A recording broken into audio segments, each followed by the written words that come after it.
Nee, meldings dat de pauwen op verschillende plekken signaleerd binnen, koe sliep ze tiesje opheljen. En nu zit het mandje en het wiefke in zijn beste opvang in Dokkum.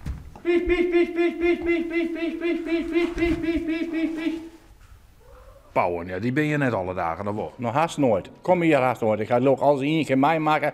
En ze bellen mij wel eens. Als ik gewoon ergens ben, in je los, dan zit ze ergens op dak. Maar luister, je kan net achter een pauw aan, want die kan ik net vangen. Ik weet net waar ze wel vangen kunnen.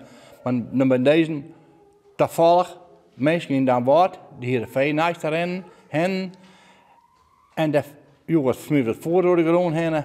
En toen rond ze in zijn hennenhok. Nou, toen hingen ze allebei. Maar de eigenaar had net reageerd op zijn oproepen. Als wij het bij u op de Facebook zetten, komen er allerlei reacties en in je tip.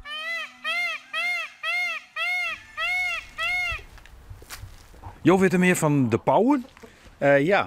Bij navraag over waar het mysterie van de wilde pauwen vandaan komt, kan ik melden dat de pauwen sinds een aantal maanden bij ons wat logeerden. Dat ze hier boven in de boom sliepen, dat ze af en toe met onze kippen een graantje meepikten. Maar dat het vooral wilde pauwen zijn die hier zijn komen aanwaaien. Ze hebben hier in de buurt wat rondgevlogen en rondgeschald. En met oud en nieuw zijn ze op de vlucht gegaan door het lawaai en het vuurwerk.